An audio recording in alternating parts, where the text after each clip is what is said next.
never made it, but I know what it takes. Good morning again sa lahat. Wala tayong masyadong ganap ngayon. Ano bang gagawin natin ngayon? So, since walang masyadong ganap, so magluluto na lang ako.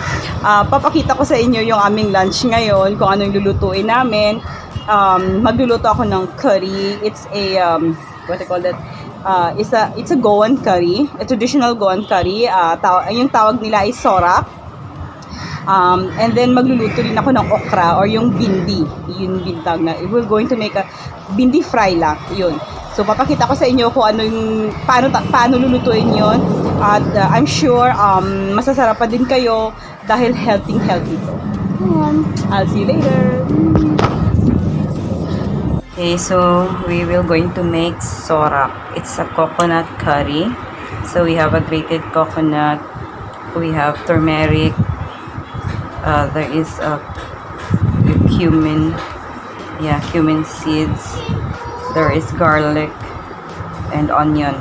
Okay, so we are going to blend this one. Let's put it in the mixer. So, magiging ganyan na siya after ng first na pag-blend mo.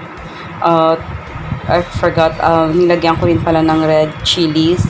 5 red chilies. Pero hindi naman siya magiging maanghang talaga. Ayan. Tapos nilagyan ko rin ng juice ng, it's either para maging medyo maasim. Mommy, you're right. Tamarind. Mommy, you're right. Yeah, maybe tamarind water or kukum water. So, yun, tapos na siya. Ayan na. So, ang gagawin natin is magigisa tayo ng garlic and onion. Ayun. Tapos, ilalagay natin yun.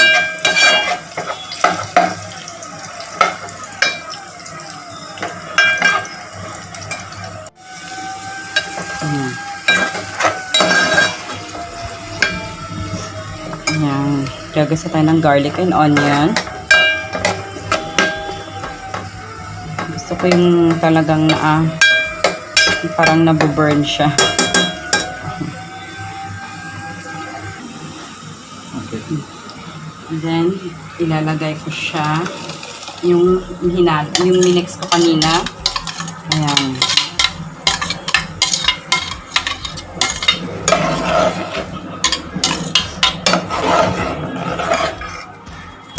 Yan lang kasimple. Ayan, tapos papakuluin.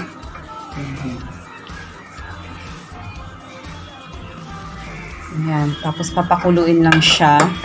Pero, para maging mas malasa, nagdadagdag ako ng coconut milk. Para mas masarap siya. At para mas dumami din. Pero mas talagang masasarap siya. So, yun. Tapos, nagdadagdag tayo ng coconut milk. Yun. Para mas malasa siya.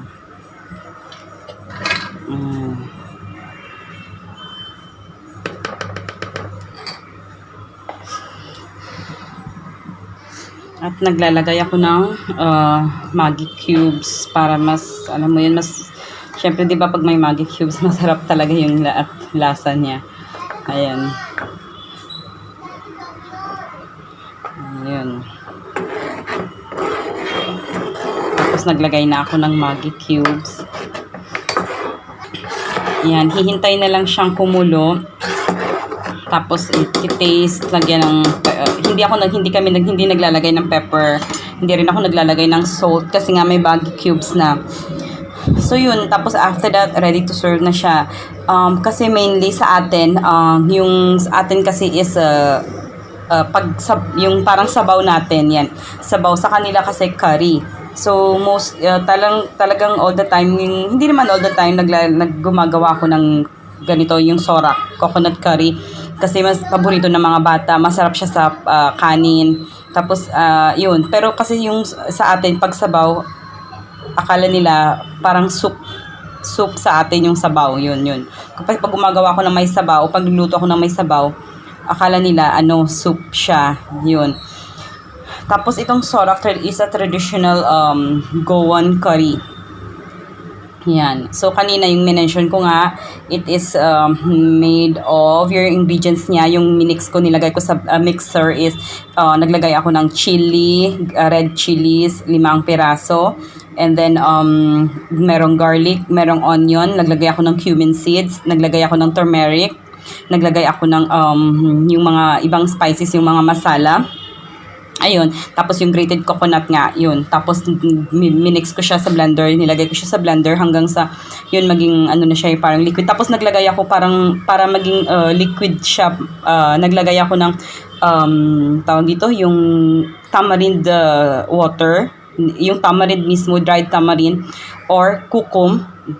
Nilagay ko siya sa water para ayun, yung water niya yun ang ilalagay mo. So, yung taste niya is parang sour, parang maanghang na parang spicy na parang maanghang. Ay, sorry, wrong. Parang spicy na parang tawag ito, sour and spicy, parang ganun. Pero hindi siya sobrang spicy. Kaya gustong-gusto ng mga bata. Yun. Tapos, yun, pag kumulo na siya, iti-taste mo pag okay na, yun, ready to serve na siya. Yun.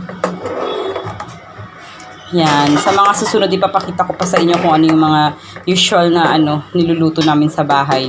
Ginigisa ko muna siya sa garlic and onion kasi mas masarap yung lasa niya. Mas lalong sumasarap yung lasa. Yung iba kasi hindi na. Yung iba, minsan ginagawa nila from the mixer sa blender, dinidiretso nila. Tapos naglalagay na sila ng Maggi cubes. Ganun. Or nag-a-add din sila ng coconut milk. Ako nag-a-add ako kasi mas lalong lumalasa. Mas lalong masarap siya. Yun. Ilalagay ko sa description box yung mga ingredients just in case na gusto nyo ring matikman. Pero for sure ako na magugustuhan nyo yung lasa. Yun, sana nag-enjoy kayo. Say bye-bye. Okay, so ito yung peanuts na binili namin kahapon. So, lulutuin namin siya ngayon. So, ang ginawa namin is hinugasan muna para yung mga mud yun matanggal. And then, nilagyan siya ng salt, tapos nilagyan siya ng konting turmeric. Yun. So, ipe-pressure cooker na. Mamaya, papakita ko sa inyo yung finished product. Thank you. So, eto na yung finished product ng aming peanuts. Ayan, konti na lang natira kasi kinain na namin kanina. Kaya masarap siya talaga at matamis. Ayan. So, ayan, gagawa rin tayo ng okra or bindi fry.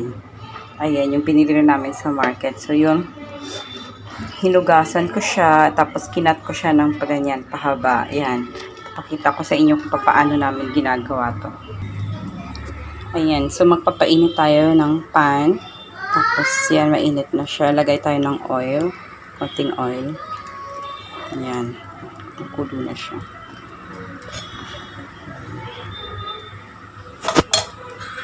Then, yun, nung mainit ng mantika, okay, nilagay ko siya, nilagay ko yung okra o yung bindi. Halo ng konti. Tapos, tatakpan natin. Yun, so, chinek ko kung medyo soft na siya. Yun, it will take some time. Tapos, lalagyan lang natin ng pinch of salt. Yan, lalagyan natin ng pinch of salt yan. Takpan ulit natin. So, ayan na. So, soft na siya. Okay, medium. Put it in a medium heat. Yan, soft na siya. Okay, halo natin. Ayan. So, next is